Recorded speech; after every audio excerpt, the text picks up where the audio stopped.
que actualmente se considera 5 libertades, maltrato animal, sí, no. 4 principios welfare quality, life worth living. Y ahora lo que está trabajando la ciencia del bienestar animal es por encima de aquí, buscando indicadores positivos de bienestar animal.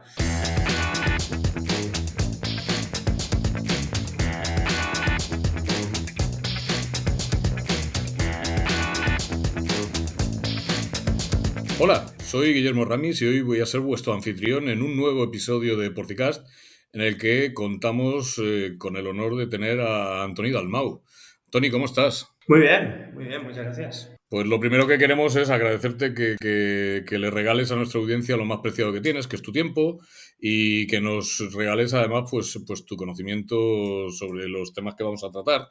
Lo primero que quiero es, por si alguien no conociera a Antoni Dalmau, que te presentes a ti mismo, que nos digas cuál es tu formación académica, cuál ha sido tu desarrollo profesional y a qué te dedicas específicamente en este momento. Pues muy bien, pues mira, yo soy licenciado en veterinaria por la Universidad Autónoma de Barcelona, me licencié en el año 2000 y después hice un máster en producción animal y me doctoré en la misma universidad con temas de comportamiento animal. Acabado de doctorar, me moví al IRTA. L'IRTA es el Instituto de Investigación en Tecnología Agroalimentaria que está en Cataluña. Y allí pues empezamos en un grupito de bienestar animal que éramos pues 2 investigadores y un becario. Y ahora aún estoy en el IRTA, en un grupo pues que ya somos 25 personas que lo forman. ¿En qué trabajo? Pues desde ese año 2005 en bienestar animal en diferentes especies, porcino, vacuno, ovino, conejos, animales de piscicultura, aves, en diferentes especies, en algunas con mayor intensidad que en otras, en porcino especialmente, en todas las fases de producción del animal, desde que nace hasta que muere. Por ejemplo, hemos hecho muchas cosas de aturdimiento y sacrificio, pero también desarrollado protocolos de bienestar animal en granja, protocolos para evaluar el bienestar en el transporte de los animales, etcétera, etcétera. Actualmente sigo trabajando en bienestar animal con 2 o 3 líneas muy específicas. Una es animales en extensivo, en el que estamos intentando ver cómo las nuevas tecnologías nos ayudan a poder entender o poder monitorizar mejor los animales y hacer evaluaciones de bienestar animal que hasta ahora en extensivo eran prácticamente imposibles porque los animales no están cerca del ser humano ni del cuidador. Después otra línea que va más en consonancia de nuevos protocolos de bienestar animal en diferentes especies, en diferentes contextos. Y una tercera, muy centrada en porcino, en el que estamos trabajando el eje intestino-cerebro, es decir, intentar entender cómo los microorganismos que hay en el intestino del cerdo interactúan sobre el cerebro de este animal para modificar su comportamiento y su estado de ánimo.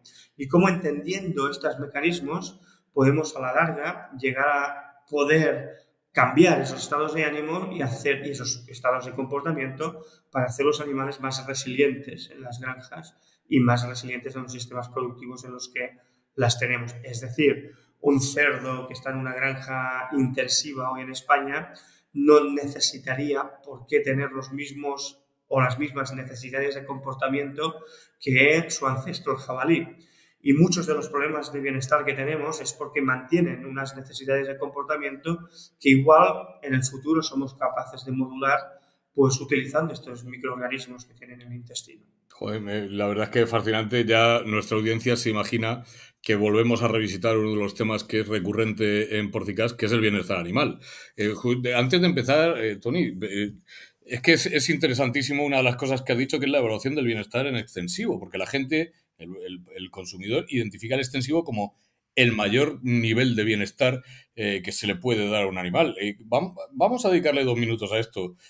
Háblanos de esa evaluación del bienestar en extensivo. Quiere decir, ¿es que los animales en extensivo podrían tener malestar? Bueno, te diré una cosa muy sencilla y es leyes de Darwin.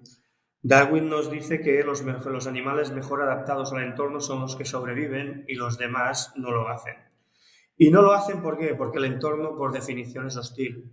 Y esa idea de pensar que un entorno, por el hecho de ser extensivo y no ser un entorno modificado, como pueda ser un intensivo, va a ser mejor para el animal, es una gran falacia. Porque los animales en los entornos naturales siempre han sufrido enfermedades, siempre han sufrido accidentes, han tenido momentos de desnutrición, ha habido momentos en los que les ha sido muy complicado encontrar alimento o bebida o agua. Entonces, esa visión de que los sistemas extensivos, al ser más naturales, proveen mejores estándares de bienestar en los animales, no es del todo cierto. Es verdad que normalmente los sistemas si nosotros definimos el bienestar animal en base a 4 grandes principios, que podrían ser que el animal esté bien alimentado, que tenga un buen alojamiento, que tenga una buena salud y que tenga un buen comportamiento, yo te diría que hay 3 de esos principios en los que suele ganar siempre un sistema intensivo o modificado, como lo queráis llamar. A mí me gusta más hablar de entornos modificados, ¿no? Es donde estamos viviendo tú y yo ahora mismo. Sin duda. Yo ahí fuera, ahora mismo, está lloviendo a cántaros. Aquí no freímos de calor. Pues yo aquí fuera está lloviendo que no veas. Pero yo no me estoy mojando porque estoy en un entorno modificado. Y yo tengo el aire acondicionado puesto, lo cual me provee un bienestar diferenciado. Pues nosotros nos hemos modificado el entorno para tener mejor bienestar, ¿vale? Pues esto pasa también en los animales. La modificación del entorno que tienen esas granjas, pues les favorece, primero, ausencia de depredadores, control de posibles animales que puedan, animales infecciosos que puedan llevar las enfermedades, están bien nutridos, ¿de acuerdo? Estamos controlando su salud, tienen agua a disposición y de buena calidad y potable y siempre toda la que quieran. Por lo tanto, los 3 primeros principios, siempre en intensivo, en estas granjas modificadas, en estos entornos modificados, siempre están bastante mejor de lo que suelen estar en condiciones naturales. Pero nos falla el último principio, que es el del comportamiento. Y aquí es donde normalmente en condiciones naturales ganan. ¿Por qué? Porque en condiciones naturales el animal tiene la capacidad de comportarse en base a sus propias necesidades de comportamiento. Y en esos entornos modificados, nunca o muy pocas veces nos hemos centrado en intentar darles también la capacidad a los animales para comportarse en base a sus propias necesidades de comportamiento. ¿Vale? A veces porque no hemos caído, a veces porque no nos ha interesado o a veces porque sencillamente no somos capaces. No sabemos hacerlo. De proveer esas condiciones. Es decir, una granja de vacuno lechero que funciona como un tiro y que tiene cubículos y tal, que está metido en medio de, en medio de un pueblo en no sé qué comarca de Cataluña, pues igual el pasto le queda muy lejos y por tanto no puede poner esos animales con un acceso a pasto y por tanto es un comportamiento que el animal no podrá hacer aunque el ganadero quisiera que lo hicieran, porque la granja no está en un lugar que provea esa capacidad. Entonces te diría, los 3 primeros intensivos suelen ser mucho más fáciles de proveer, un buen alojamiento, una buena salud, una buena alimentación. El comportamiento es el más complicado. Entonces te contesto a lo que me decías en extensivo. ¿Qué tenemos que controlar en extensivo que no estamos controlando? Pues, por ejemplo, cuando un animal pare, pues si no sabemos en qué momento ha parido, pues las primeras horas de vida del ternero o del cordero son claves. Si no hay nadie allí, la probabilidad de que haya muerte, enfermedad, etcétera, es mucho más alta. Si un animal cojea y nadie está viendo que está cojeando, esa cojera lo que hará es que vaya a mucho peor. Si los animales están en una zona que por lo que sea, cambio climático, sobreexplotación, lo que quiera, no tiene un buen pasto, los animales no tendrán una buena condición de carnes. Por lo tanto, hay muchas cosas en extensivo que pueden afectar al animal, parásitos, todo lo que tú quieras. Hay muchas condiciones en extensivo que pueden afectar al bienestar del animal y por tanto es bueno que seamos capaces de asumir que en extensivo hay problemas de bienestar, que hay que detectarlos y que hay que buscar estrategias para mejorar las condiciones de los animales, no solo en intensivo, sino en extensivo. Y no dar por hecho que porque a nosotros nos gusta ir al Pirineo con nuestra cervecita en la bolsa y con nuestro chubasquero por si llueve, pues que esos bichos que están ahí, que no tienen ni la cervecita ni tienen el chubasquero, pues no van a sufrir pues cuando caiga un rayo, una tormenta, una granizada o cualquiera de esas cosas que les va a pasar en extensivo. Correcto, ya me parece buena noticia que estemos trabajando en bienestar en extensivo y que en intensivo nos quede un único punto por refinar profundamente. Son 2 muy buenas noticias. Fíjate, yo en otra vida, al principio de mi vida académica, estaba involucrada en la producción, en la cría de primates para investigación en la Universidad de Murcia. Y tenía una asignatura y mis alumnos me decían, estos mata, tenerlos encerrados en estas jaulas en sociedad, grandes jaulas en sociedad. Decían, esto es matar a los animales. Y cuando yo les decía, le hemos duplicado la esperanza de vida a estos animales con respecto a su estado natural, no se lo podían creer.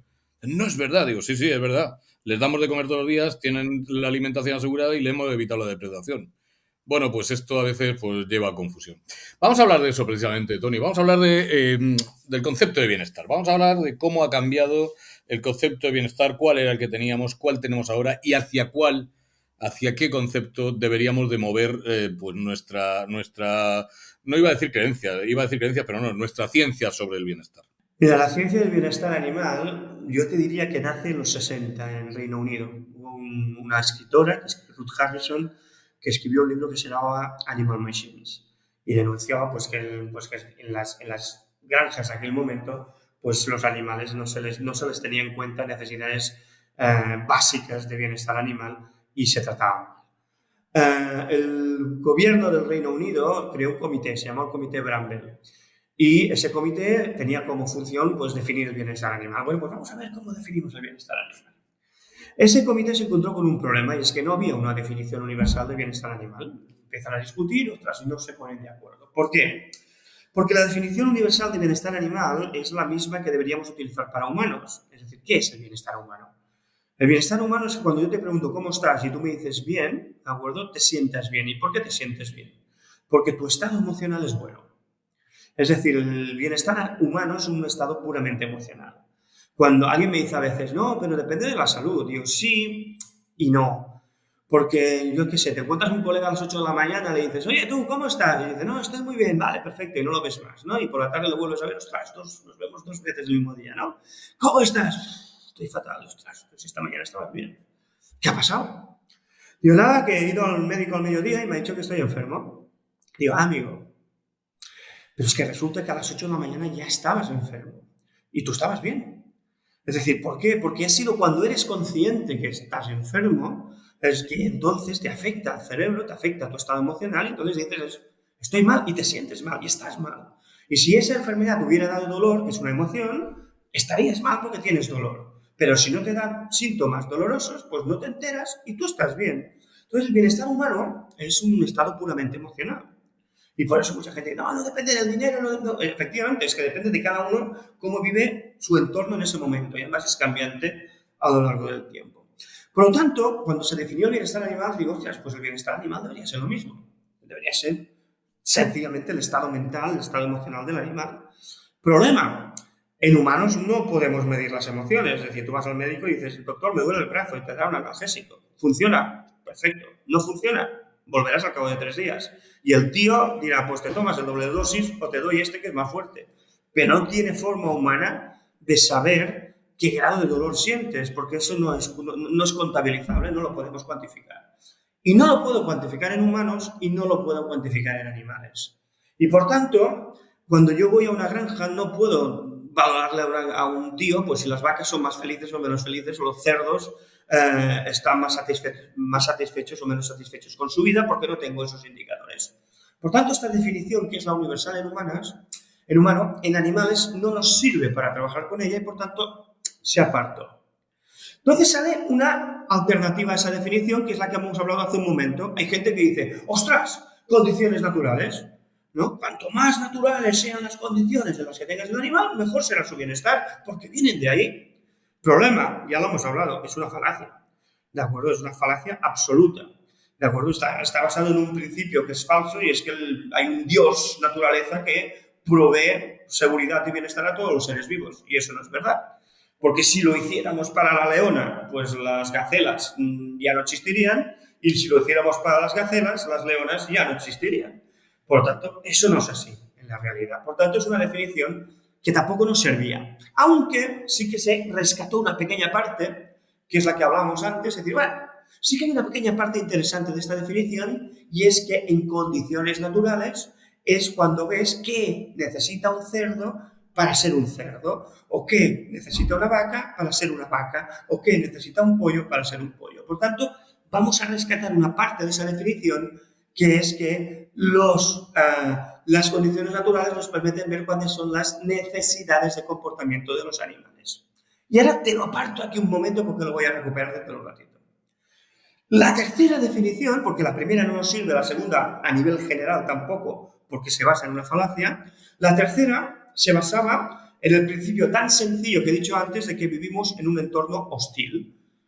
Vivimos en un entorno en el que si dejamos de respirar 3 minutos nos morimos, dejamos de beber agua 3 días nos morimos, dejamos de comer 3 semanas nos morimos. Por tanto, tenemos que ir luchando constantemente para mantener nuestro equilibrio, nuestra homeostasis, nuestro funcionamiento en este entorno nuestro que es hostil. Y lo que dice la ciencia dice, ostras, esta batalla entre el organismo que intenta sobrevivir a un entorno que es hostil y el propio entorno, esto lo podemos medir. Y lo podemos medir gracias a una cosa que se llama la respuesta al estrés. Yo puedo saber cuánto le está costando a un animal mantenerse vivo en un entorno midiendo hormonas como la adrenalina o el cortisol, o midiendo frecuencia cardíaca ante un estímulo concreto para ver cuánto está alterando eso al animal, o incluso mirando si el animal crece más o crece menos, que nos está diciendo un indicador de cómo de costoso le supone a un animal estar en un entorno determinado, o incluso cuando el animal empieza a fallar en su adaptación al entorno, que es cuando aparecen enfermedades, cuando aparecen lesiones, o incluso cuando muere, ¿de acuerdo?, puedo utilizarlo como indicadores de fallo de adaptación al entorno. Por tanto, había una tercera definición que, basada en esta respuesta al estrés, nos daba indicadores objetivos de bienestar animal. Durante un tiempo corto, alguien dijo, esta es la definición universal de bienestar animal, hasta que salieron los expertos en ética y nos dijeron, no, usted no puede hacer esto.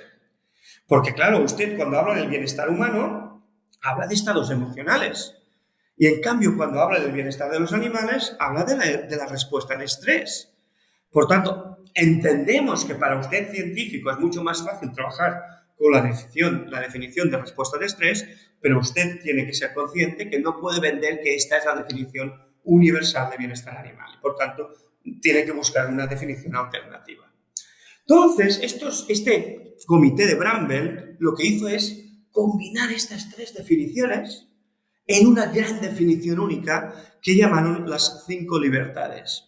Unas 5 libertades que después cogió otro comité, que fue el Farm Animal Welfare Council, ¿de acuerdo?, que las acabó de afinar y que fueron durante muchos años lo que se consideró la gran definición universal de bienestar animal, las 5 libertades del bienestar animal, que básicamente te decían, oye, un animal tiene que estar libre de hambre, sed y desnutrición, libre de disconfort físico y térmico, libre de dolor, libre de enfermedad y lesiones, libre de miedo y estrés y libre para mostrar las conductas propias de la especie. Si te fijas, las 3 definiciones están aquí metidas. Hablamos de emociones, 2 muy simples, miedo y dolor. Hablamos de condiciones naturales, cogiendo esa pequeña parte que habíamos dejado apartada, que los animales puedan mostrar conductas propias de la especie. Y hablamos del estrés como tal, y después el resto son factores de estrés, hambre, desnutrición, incomodidad física y térmica, o consecuencias del estrés, lesiones y enfermedades. Por tanto, la primera gran definición de bienestar es el compendio de estas 3 visiones, ¿no?, de lo que es el bienestar animal. Esto funcionó muy bien hasta el año 2008-2009. En el año 2008-2009, el Farm Animal Welfare Council dice, ostras, estamos definiendo el bienestar animal como ausencia de miedo o dolor. Si no hay miedo y no hay dolor, el animal está bien. ¡Buf! Estamos quedando un poco cortos. Es decir, imagínate, ¿no? Tengo un hijo y, oye, ¿cómo está tu hijo? No está muy bien porque ya no lo pego. Por tanto, ya no me tiene miedo y tampoco tiene dolor. Por tanto, el bienestar es óptimo. Hicieron esta reflexión, ¿no? La reflexión de decir, igual esta definición servía a los 60, a los 70, a los 80 para definir una cosa que era importante, que era la línea entre lo que es maltrato y no maltrato animal. Pero en los años 2000 tenemos que saber ir un poquito más arriba que esto. Y tenemos que empezar a hablar de otras cosas. Y estos tíos, el Farm Animal Welfare Council renovado de 2009, dice, en vez de hablar de las 5 libertades que ya nos han quedado antiguas, hablaremos de un nuevo concepto que es el Life Worth Living, que significa una vida digna de ser vivida. Y empiezan a entrar un concepto nuevo que es el de vamos a intentar buscar no solo ausencia de indicadores negativos de bienestar, sino presencia de indicadores positivos. En esa época había un proyecto europeo que se llamaba Welfare Quality, que es el proyecto más grande que se ha hecho nunca en Europa en temas de bienestar animal y que tenía como objetivo también redefinir el tema del bienestar animal. Pues bien, el Welfare Quality partió de las 5 libertades en el año 2004 y también en el año 2009 acabó presentando un nuevo concepto de bienestar animal en el que te decía los 4 bloques que te he dicho antes. El bienestar animal es una buena alimentación, un buen alojamiento, una buena salud y un comportamiento apropiado. Y dentro de este comportamiento apropiado había 4 criterios. Y uno de los criterios del comportamiento apropiado era, en 2004, 5, 6 y 7, ausencia de miedo. Y en 2008 y 2009 cambió esta ausencia de miedo por estado emocional positivo. Es decir, que años 2008-2009, tanto en el Farm Animal Welfare Council, que es el padre de las 5 libertades, como en el concepto que vino después, que fueron los 4 principios del Welfare Quality, se dio un pequeño cambio y empezamos a dejar atrás el dolor y el miedo como únicas emociones a considerar y empezaron a entrar las emociones positivas. Este cambio tiene una nueva evolución, y con esto ya acabo, tiene una nueva evolución en el año 2017, en el que varios autores publican un artículo y definen el bienestar animal en base a 5 dominios.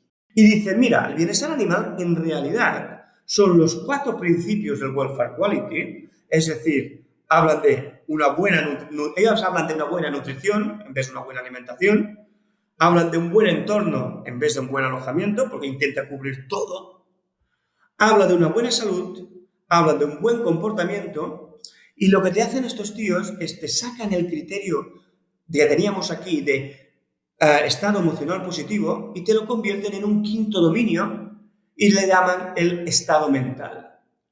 Y te dicen, el bienestar animal es tener estas 4 cosas, alimentación, alojamiento, salud y comportamiento, y que todo ello acabe en el 5.º dominio, que es que el animal tenga un buen estado mental. Que nos vamos a esa definición inicial que se parece más a la definición de humano. ¿Y qué consecuencias tiene esto? Pues tiene la consecuencia de que actualmente se considera 5 libertades, maltrato animal, sí, no.